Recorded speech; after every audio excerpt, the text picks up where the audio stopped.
Welcome to K Times news బులెటిన్ల ముందుగా headlines. Gita కార్మికుడి కుటుంబానికి చెక్కు అందజేత. ఘనంగా మాజీ ఎమ్మెల్యే దాసరి మనోహర్ రెడ్డి జన్మదిన వేడుకలు. బాధిత కుటుంబాన్ని పరామర్శించిన ఎమ్మెల్యే వివేక్ వెంకటస్వామి.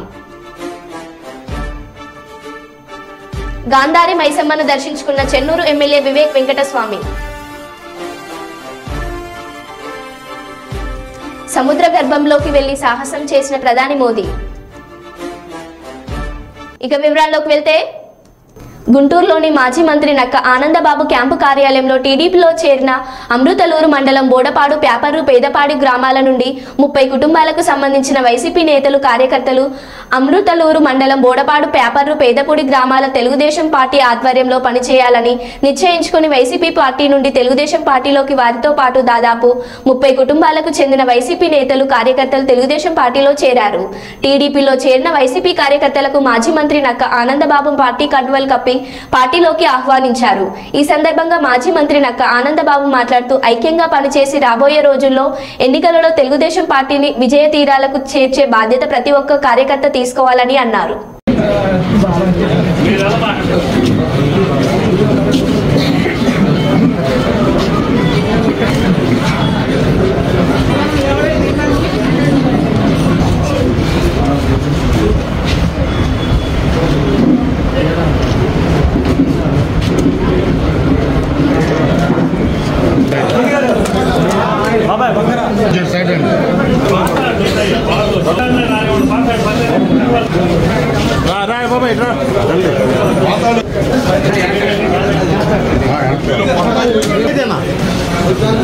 చూడండి, అందరు చూడండి ఇటువైపు.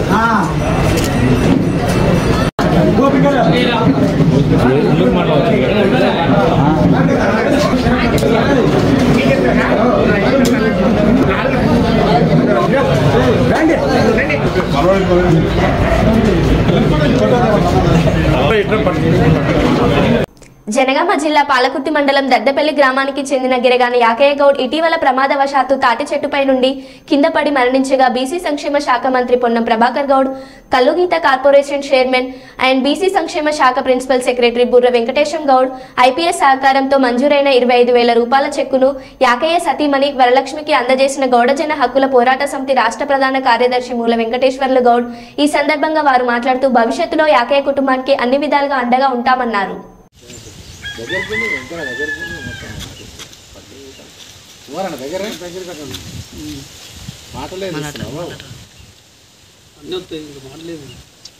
మేడారం సమ్మక్క సారలమ్మ జాతర విజయవంతం చేసిన అధికారులకు రాష్ట్ర పంచాయతీరాజ్, గ్రామీణాభివృద్ధి, స్త్రీ శిశు సంక్షేమ శాఖ మంత్రివర్యులు డాక్టర్ ధన్సర్ అనసూయ సీతక్క ప్రత్యేక కృతజ్ఞతలు తెలిపారు. అనంతరం గట్టమ్మ తల్లి వద్ద మంత్రి కన్వాయ్ వెహికల్ ముందు ప్రత్యేక పూజలు నిర్వహించి గట్టమ్మ తల్లిని దర్శించుకున్నారు.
ఓకే జై సమ్మక్క ఘట్టమ్మ తల్లికి జై ఘట్టమ్మ తల్లికి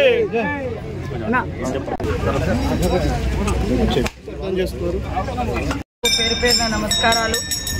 దాదాపుగా 2 నెలల నుంచి మన ప్రాంతంలో 2 సంవత్సరాలకు ఒకసారి జరిగేటువంటి మరి శ్రీ సమ్మక్క సారలమ్మ జాతర ఏర్పాట్ల కోసం అంతిమ అంటే మరి అసలు ఘట్టం మొదలవ్వడం కోసం కూడా దాదాపుగా వారం రోజుల నుంచి ఘట్టమ్మ తల్లికి మొక్కుకొని మరి అక్కడికి వెళ్ళి మళ్ళీ ఘట్టమ్మ తల్లి గారికి వచ్చి మొక్కులు చెల్లించుకొని దాదాపుగా 3 నెలల నుంచి మరి నా వెహికల్ ఏదైతే రిపేర్లో ఉందో మరి అచ్చొచ్చిన వెహికల్గా నేను భావిస్తూ ఉన్నా. దాదాపు 8 సంవత్సరాలుగా నా ఇన్నోవా ఆ ప్రయాణంలో ఆ వెహికల్లో ఎన్నోసార్లు ఇబ్బందులు ఎదురంటే అక్కడక్కడ చిన్న చిన్న యాక్సిడెంట్లు అయినా అంతిమంగా సక్సెస్ఫుల్గా ఉండడంతో ఈరోజు ఘట్టమ్మ తల్లికి మరి మొక్కులు చెల్లించుకొని నా వెహికల్ను నా పాత వెహికల్ నా కాన్వాయ్ని కూడా ప్రారంభించుకోవడం జరిగింది. ఏది ఏమైనా చాలా చాలా ఆనందదాయకము. ఈసారి జాతర అత్యంత వైభవంగా చాలా సంతోషంగా కోట్లాది మంది భక్తులు రావడానికి మరి ఎంతో ఆసక్తి చూపిరంటే మన ప్రతి ఒక్కరు ఘట్టమ్మ దగ్గర అంటే సమ్మక్క సారలమ్మ సమ్మక్క సారలమ్మ దగ్గరికి వెళ్ళే ముందు ములుగు నుంచి పోయే ప్రతి ఒక్కరు కూడా మరి ఘట్టమ్మ తల్లికి మొక్కులు చెల్లించుకోవడం కూడా ఆనవాయితీ ఆచారం విశ్వాసం. గతంలో కూడా ఇక్కడికి మన హాత్సే హాత్ జోడో యాత్ర సందర్భంగా రేవంత్ రెడ్డి గారి యొక్క యాత్ర కూడా ఇక్కడికి వచ్చి మొక్కులు చెల్లించుకొని సమ్మక్క దగ్గరికి వెళ్ళి అక్కడి నుంచి వారు ప్రారంభించడం జరిగింది. మేము కూడా సమ్మక్క సారలమ్మ పనులు మొదలు పెట్టేటప్పుడు ఫస్ట్ ఘట్టమ్మ దగ్గర మరి కొబ్బరికాయలు కొట్టి ఈ తల్లి పనులను మొదలు పెట్టుకొని అక్కడ సమ్మక్క సారలమ్మ పనులు మొదలు పెట్టుకోవడం జరిగింది. కాబట్టి ఈ తల్లి ఆ తల్లులు అందరి దీవెనలతోటి గతంలో అక్కడెక్కడ కొన్ని యాక్సిడెంట్లు అయ్యి కూడా కొన్ని ఇబ్బంది అయినప్పటికీ ఈసారి అలాంటి ఏం లేకుండా మంచిగా తల్లులే అద్భుతంగా దిగ్విజయంగా జాతర నిర్వహించుకోవడం జరిగింది. ఈ జాతరకు నిర్వహణ ఖర్చులకు ఇచ్చినటువంటి రాష్ట్ర ప్రభుత్వం ముఖ్యమంత్రి రేవంత్ రెడ్డి గారికి ప్రత్యేక ధన్యవాదాలు. బట్టి విక్రమార్క గారికి, డిప్యూటీ సీఎం, ఫైనాన్స్ సెక్రటరీ గారికి, ఎంటైర్ మా క్యాబినెట్ అందరికీ కూడా మంత్రులందరికీ పేరు పేరున ఎండోమెంట్, అదేవిధంగా ట్రాన్స్పోర్ట్ మినిస్టర్ పొన్నం ప్రభాకర్ గారు, అదేవిధంగా కొండ సురేఖ గారు, ఇతర మా జిల్లా ఇన్ఛార్జి మంత్రివర్యులు పొంగులేటి శ్రీనివాసరెడ్డి గారు, మరి నాతో పాటు ఈ కార్యక్రమంలో నిరంతరం కష్టపడ్డటువంటి ములుగు జిల్లా అధికార యంత్రాంగం, ములుగు మరి కలెక్టరు, ఎస్పీ, వారి శాఖల అధికారులు అందరూ కూడా శానిటేషన్ కావచ్చు, ఆర్డబ్ల్యూఎస్ కావచ్చు, అదేవిధంగా మరి ఐబీ కావచ్చు, ఉమెన్ అండ్ చైల్డ్ కావచ్చు, అన్ని రకాలు ఇటు రెవెన్యూ వాళ్ళు ఇటు పోలీసు వాళ్ళు దాదాపు 20 శాఖల అధికారులందరూ కూడా అక్కడే ఉండి ఈ వారం 10 రోజులు బాగా కష్టపడ్డారు. 2 నెలల నుంచి అయితే పోలీసు యంత్రాంగం, ములుగు జిల్లా పోలీసు యంత్రాంగం అంతా కూడా రోజు జాతర లాగానే భక్తులు వస్తుంటే మరి ఇక్కడ ఘట్టమ్మ కాడి నుంచి మొదలు పెడితే అక్కడ మేడారం గద్దెల వరకు కూడా చాలా ట్రాఫిక్ నిబంధనలు పాటిస్తూ ట్రాఫిక్ను ఎప్పటికప్పుడు క్రమబద్ధీకరిస్తూ కూడా చాలా కష్టపడ్డారు. సమ్మక్క సారలమ్మ సేవలో మరి జాతర విజయవంతంలో కృషి చేసినటువంటి అధికారులు, అనధికారులు, స్వచ్ఛంద సంస్థలు, రాజకీయ నాయకులు, మన గిరిజన సంఘాలు, ఆదివాసీ సంఘాలు, ఇంకా అనేక రకాల సంఘాలు, దళిత సంఘాలు, బీసీ సంఘాలు, అన్ని వర్గాల కుల సంఘాలకు కూడా పేరు పేరున నమస్కారాలు. ఇక్కడ ఘట్టమ్మ పూజారులు, అక్కడ సమ్మక్క సారలమ్మ, పగడ్దారాజు, గోవిందరాజు పూజారులు, వారికి కూడా ప్రత్యేక ధన్యవాదాలు. ఈ యొక్క గొప్ప వైభవాన్ని ఎప్పటికప్పుడు బయటి ప్రపంచానికి చూపించినటువంటి పత్రికా మీడియా సోదరులకు పేరు పేరున హృదయపూర్వక నమస్కారాలు. ఇంకా నేను అందరి భక్తులకు కూడా ఒకటే చెప్తా ఉన్నాను, ఈరోజు మీరు అందరూ ఎంతో సంతోషంతో కోట్ల మంది భక్తులు వచ్చారు. మళ్ళీ 2026లో అద్భుతంగా ఇంకా ఇప్పుడున్నటువంటి అనుభవంతో ఇంకా స్వాస్థ్య పనులు ఇచ్చి అద్భుతంగా నిర్వహించుకోవడం కోసం ఇప్పటి నుంచే ప్రణాళిక చేపడతామని కూడా ఈ సందర్భంగా తెలియజేస్తా ఉన్నాం. అద్భుతం అంటే అద్భుతం, నా కన్న ద్వారా చూసిన అద్భుతం, నేను నిన్న చూసిన అద్భుతం. సమ్మక్క సారలమ్మ, పగడిద్దరాజు, గోవిందరాజులు గద్దెల మీద నుంచి కదిలిస్తుంటే మరి వర్షపు జల్లులు కురిసి వాళ్ళు గద్దెల నుంచి కదిలి గేటు దాటిన తర్వాత ఆ వర్షం ఆగిపోయింది. అసలు ఏంటిది అనేది నేను ఇప్పటికి నేను కూడా ప్రశ్నించుకుంటాను. అంటే ఇంత ఎట్లా అసలు అది నేను ముందు నుంచి కూడా చెప్పేది, వాళ్ళు 2 సంవత్సరాలు అడవులలో ఉండి ప్రకృతి శక్తిని అంతా కూడగట్టుకొని ఈ 4 రోజులు ప్రజలందరికీ ఇచ్చేసి మళ్ళీ ఉట్టి చేతులతోటే పోతున్నారు. అంటే ఆ రకంగా పోతూ పోతూ కూడా చిరుజల్లులు కురిపించి జస్ట్ అప్పుడే అసలు వాళ్ళని కదిలించి తీసుకుపోయేటప్పుడే వర్షం పడ్డది. వాళ్ళు గేటు దాటి బయటికి వెళ్ళి ఎక్కడోళ్ళు అక్కడ దేవుళ్ళు ఆగిపోయింది. అసలు విచిత్రమా ఏంది అనేది నాకు అంతుపట్టని ప్రశ్న. ఏదేమైనా ఆ తల్లుల యొక్క గొప్ప మహిమలను నేను కళ్ళారా చూసిన. మనకు ప్రతి సంవత్సరం ప్రతి 2 సంవత్సరాలకు ఒకసారి దేవతలు వచ్చినప్పుడు లేదా జాతర జరిగేటప్పుడు వర్షం కురవడం అనేది కామన్. కానీ ఈసారి గద్దెల మించి వెళ్తూ వరాలు ఇచ్చిపోయారు అనేది మాత్రం అది నాకు అసలు అంటే జీవితంలో మర్చిపోలేనటువంటి సంఘటనగా ఉండిపోయింది. ఇప్పటికి కూడా అది దాని నుంచి బయటపడలేకపోతున్నాము. ఏది ఏమైనా కష్టపడ్డటువంటి ప్రతి ఒక్కరికి జాతరను విజయవంతం చేయడం కోసం కృషి చేసినటువంటి ప్రతి ఐఏఎస్ ఐపీఎస్ నుంచి అటెండర్ వరకు హోంగార్డ్ వరకు అన్ని శాఖల అధికారులకు ఎస్సీలు డిఈల నుంచి కింది స్థాయి అధికారుల వరకు అదేవిధంగా మరి స్టాఫ్ రిపోర్ట్ నుంచి మీ యాజమాన్యాల నుంచి గ్రౌండ్లో ఉన్నటువంటి ప్రతి రిపోర్టర్కు అందరికీ పూజారులకు వాళ్ళ పిల్లలకు పేరు పేరున హృదయపూర్వక నమస్కారాలు. ఆ తల్లుల యొక్క దీవెనలు ప్రజల మీద ఈ జాతరను విజయవంతం చేయడం కోసం కృషి చేసిన ప్రతి ఒక్కరి మీద కూడా ఉండాలని, ప్రజలందరూ కూడా సుఖ సంతోషాలతో ఉండాలని మనస్ఫూర్తిగా కోరుకుంటూ గట్టమ్మతో మొదలైన మొక్కులు మళ్ళీ గట్టమ్మ దగ్గరనే ఈరోజు మళ్ళీ, ఎందుకంటే జాతరను నేను కూడా టెన్షన్ పడ్డా. అంటే సింగిల్గా మేము కానీ ఇక్కడ జిల్లా యంత్రాంగం కానీ ఇక్కడ ఉన్నటువంటి వాళ్ళ మన ములుగు జిల్లా యంత్రాంగం కూడా 2 నెలల నుంచి కష్టపడ్డారు. వారందరికీ కూడా ప్రత్యేక ధన్యవాదాలు. కాబట్టి చాలా సంతోషం. మీ అందరి సహకారం ఆ తల్లుల దీవెనలు మర్చిపోలేదని తెలియజేస్తూ అందరికీ నమస్కారం. సముద్ర గర్భంలోకి వెళ్లి సాహసం చేసిన ప్రధాని మోదీ. ఇక వివరాల్లోకి వెళ్తే గుజరాత్ పర్యటనలో ఉన్న ప్రధాని మోదీ సముద్రంలో మునిగిపోయిన ద్వారక నగరానికి వెళ్లి సాహసం చేశారు. ఇండియన్ నేవీ సహాయంతో ఆక్సిజన్ సిలిండర్లు ధరించి సముద్రంలో అట్టడుగుకు చేరుకుని శ్రీకృష్ణుడికి ప్రార్థనలు చేశారు. ప్రార్థన స్థలంలో మోదీ ధ్యానం చేశారు. అలాగే నెమలి ఈకలను ఉంచి నమస్కరించి తిరిగి వచ్చారు.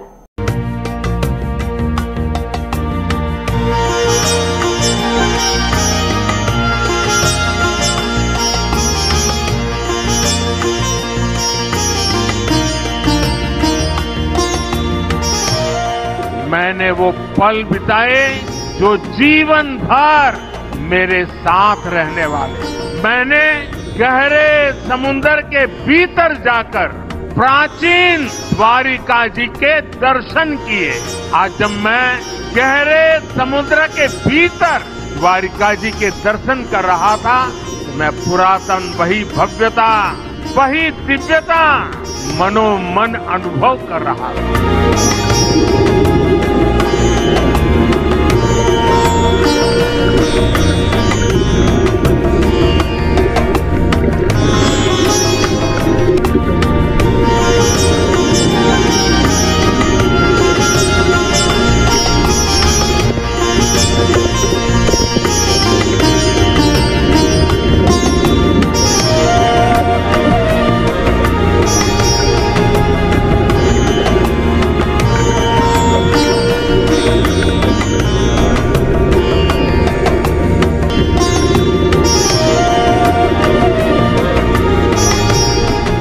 मेरे लिए साहस से ज्यादा श्रद्धा थी।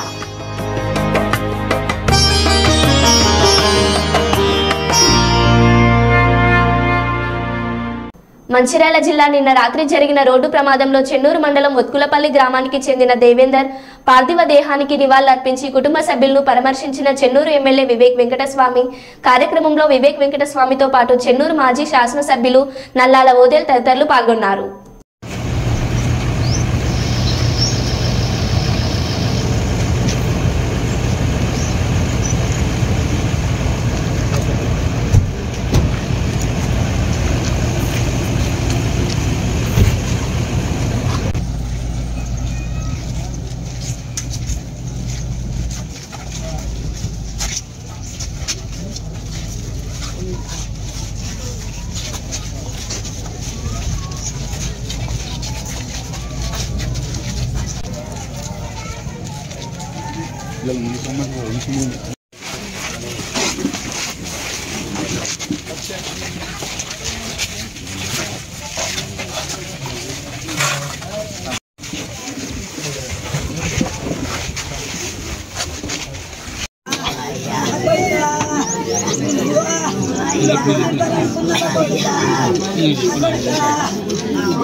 చూస్తాను నచ్చింది छोटा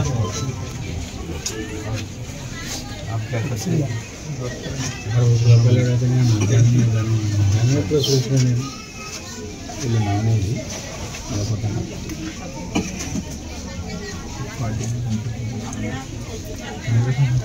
ಇಲ್ಲ ಫಾದರ್ ಇಲ್ಲ ಕಣವಲ್ಲ ಸಾರು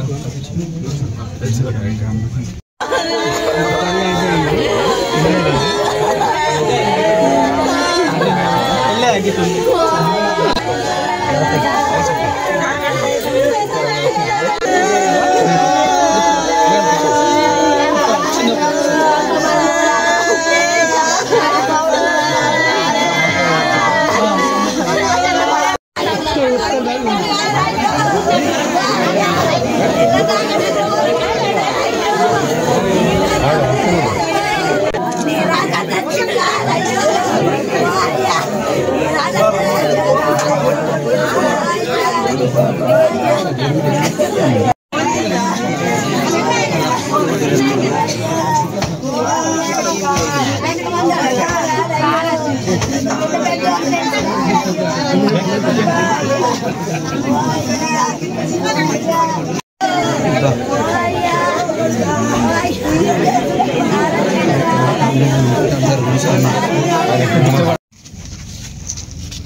జర్నలిస్ట్ శంకర్ పైన జరిగిన హత్యాయత్నం వెనుకనున్న సీఎం రేవంత్ రెడ్డి అని బీఆర్ఎస్ వర్కింగ్ ప్రెసిడెంట్ కేటీఆర్ అన్నారు.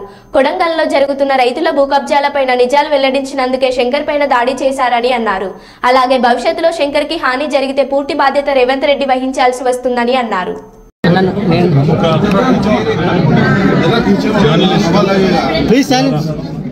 డిజిటల్ మీడియాలో నిర్భయంగా నిజాలు చెప్తూ ప్రభుత్వాన్ని నిలదీస్తూ ప్రజల పక్షాన మాట్లాడుతున్న సోదరుడు శంకర్ గారి మీద ఈ ప్రభుత్వం ముఖ్యంగా కొడంగల్లో రైతులకు జరుగుతున్న అన్యాయం మీద ఆయన నిలదీసిన విధానాన్ని జీర్ణించుకోలేక వాళ్ళ ప్రశ్నించే గొంతుల్ని నొక్కాలని, ప్రజాస్వామ్యంలో కనీసం ప్రశ్నించే వాళ్ళు ఎవరు ఉండకూడదనే ఒక ఆలోచనతో ఒక పూర్తి స్థాయి పకడ్బందీ ప్రణాళికతో రెక్కీ చేసి కాంగ్రెస్ నాయకులే, హస్తినాపురం డివిజన్ సంబంధించిన కొంతమంది కాంగ్రెస్ నాయకులు, అదేవిధంగా రేవంత్ రెడ్డికి అత్యంత సన్నిహితంగా ఉండే మరికొంతమంది కాంగ్రెస్ నాయకులు వాళ్ళే స్వయంగా రెక్కీ చేసి మరి 11 గంటల 10 నిమిషాలకు అర్ధరాత్రి కావాలని కొంతమంది ప్లాన్డ్గా అమ్మాయిలను అడ్డం పెట్టి ఒక దొంగ కేసు బనాయించి హత్యాయత్నాన్ని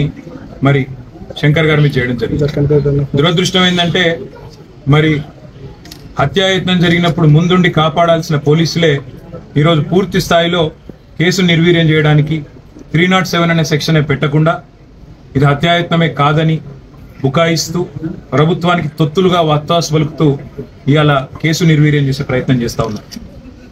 కానీ ప్రజా కోర్టులో తప్పకుండా దోషులు ఎవరైతున్నారో వాళ్ళు దొరికిపోయినారు. ఇప్పటికే సీసీ కెమెరాల ఫుటేజ్ సాక్షిగా ఎవరెవరైతే దొరికిపోయినారో వాళ్ళందరినీ అరెస్ట్ చేసేదాకా తప్పకుండా ప్రభుత్వం మీద ఒత్తిడి పెంచుతాం. పోలీస్ శాఖను కూడా ఈ రకంగా వ్యవహారం చేయడం మంచిది కాదు. ముఖ్యంగా ఎల్బీ నగర్ సిఐ కానీ స్థానిక ఎస్ఐ కానీ అక్కడ ఉండే పోలీస్ అధికారులు కానీ వాళ్ళు వ్యవహరించిన తీరు కూడా అనుమానాస్పదంగా ఉంది. తప్పకుండా శంకర్ గారికి న్యాయ పోరాటంలో అండగా నిలబడతాం.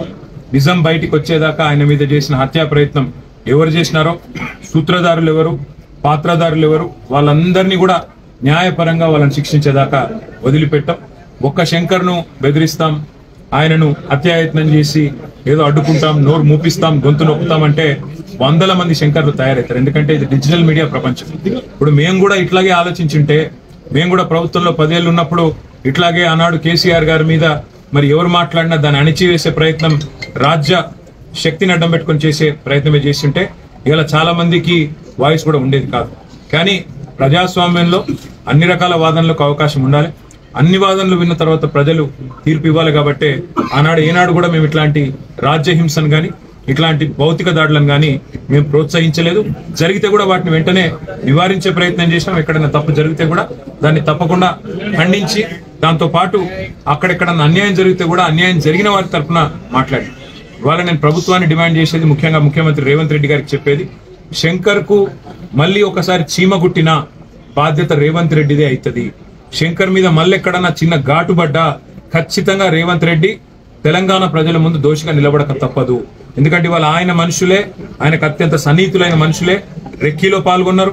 మీరు నిజాలు దాచాలని ప్రయత్నం చేసినా, అక్కడ సీసీ కెమెరాల యాంగిల్స్ మార్చి ఫుటేజ్ దొరకకుండా చేసే ప్రయత్నం చేసినా, మొత్తంగా ఇవాళ చుట్టుపక్కల ఉండే షాపులు, ప్రైవేట్ సీసీ కెమెరాల్లో వ్యవహారం మొత్తం దొరికిపోయింది. పోలీస్ శాఖను కూడా నేను డిమాండ్ చేస్తా ఉన్నా, తెలంగాణ డీజీపీని కూడా నేను డిమాండ్ చేస్తా ఉన్నా. ఈ రకమైన తొత్తులుగా ప్రభుత్వానికి తొత్తులుగా పనిచేయడం కరెక్ట్ కాదు. ప్రజాస్వామ్యంలో ప్రతిపక్షానికి ప్రభుత్వానికి అందరికి కూడా తమ తమ పాత్రలు నిర్దేశించబడి ఉన్నాయి. అత్యంత పవర్ఫుల్ అస్త్రమైన మీడియాకు కూడా తన పాత్ర తనకున్నది ప్రజాస్వామ్యంలో.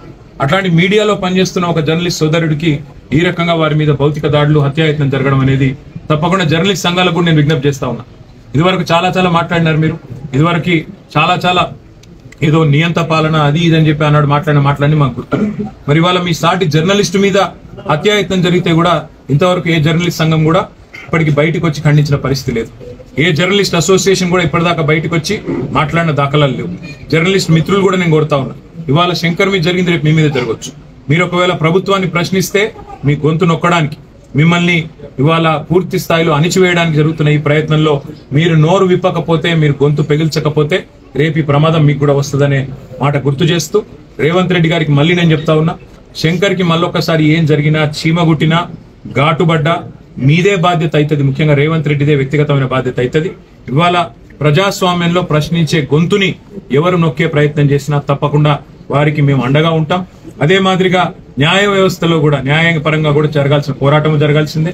అదేవిధంగా హత్యాయత్నం జరిగితే ఈ కేసును నిర్వీర్యం చేసే పోలీస్ యంత్రాంగ ప్రయత్నం ఏదైతుందో దీన్ని కూడా తప్పకుండా మేము సీరియస్ గా ప్రధాన ప్రతిపక్షంగా టేకప్ చేస్తాం.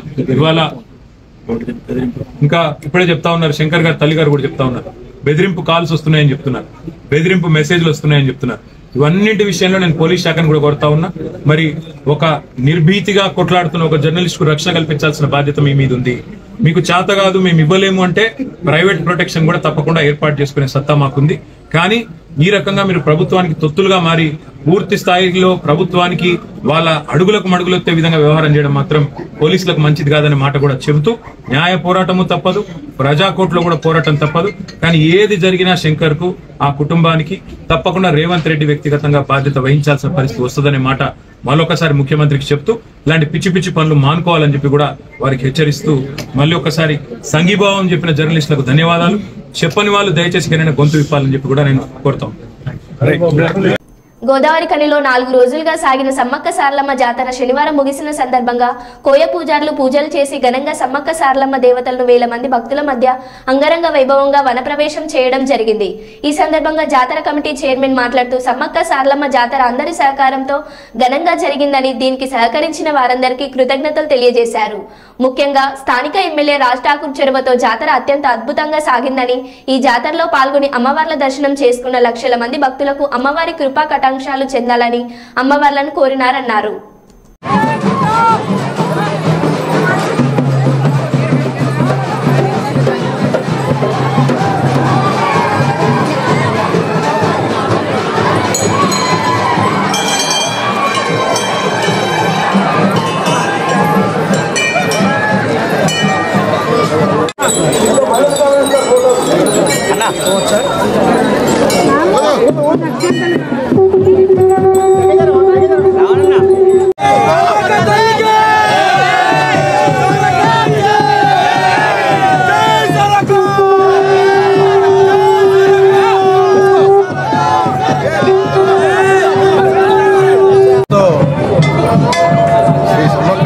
జాతర ముగుస్తుంది. ఎందుకంటే వనదేవ దేవతలు ఇప్పుడే గేట్ బయటికి వెళ్ళారు.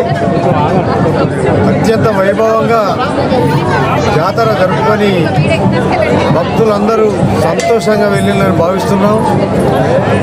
ఇంత చక్కగా అంటే ఈ జాతర స్టార్ట్ అయినప్పటి నుంచి దినదిన అభివృద్ధి చెందుతూ ఈసారి అతి వైభవంగా జాతర జరిగి భక్తులందరూ చాలా సంతోషంగా ఉన్నారని భావిస్తున్నాం. దీనికి ముఖ్య కారణం గౌరవ ఎమ్మెల్యే గారు, గౌరవ కలెక్టర్ గారు కోఆర్డినేషన్ మీటింగ్ పెట్టి ఇక్కడ ఉన్నటువంటి సంస్థలైన సింగరేణి, ఎన్టీపీసీ, ఆర్ఎఫ్సిఎల్, నగరపాలక సంస్థ ఈ 4 సంస్థలను ఏకీకృతం చేసి ఎవరికి ఏం పని చేయాలని ఆర్డర్ పాస్ చేయడం జరిగింది. అందులో సింగరేణి యాజమాన్యం 80% బాధ్యత తీసుకొని పూర్తిగా ఇంత చక్కగా లైటింగ్ కానీ, శానిటేషన్ కానీ, మంచినీటి సౌకర్యం కానీ, పారిశుద్ధ్యం ప్రతిదీ 80% సింగరేణి యాజమాన్యం చేసింది. మిగతా 20%లో మిగతా విభాగాలు ఉన్నాయి. అందులో ఎన్విరాన్మెంట్ డిపార్ట్మెంటు ఈసారి కొత్తగా ఒక షెడ్ నిర్మాణం చేయడం జరిగింది. ఈసారి ఇంకా సైడ్ షెడ్లు కట్టి వాచ్మెన్ పర్మనెంట్గా ఏర్పాటు చేయాలనే ఆలోచనలో ఉన్నాం. కాబట్టి భక్తులు దాన్ని సద్వినియోగపరచుకోవాలి, దుర్వినియోగం చేయొద్దని అందరికీ కోరుతున్నాం. అందరికీ ప్రత్యేక ధన్యవాదాలు తెలియజేస్తాం. ప్రింట్ మీడియా, ఎలక్ట్రానిక్ మీడియా కూడా చాలా పనిచేసి అందరికీ ముందుగానే జనంలోకి తీసుకెళ్లి జాతరను వారికి కూడా ప్రత్యేక ధన్యవాదాలు తెలుస్తూ మరో బులెటిన్లో మళ్ళీ కలుద్దాం. Stay tune.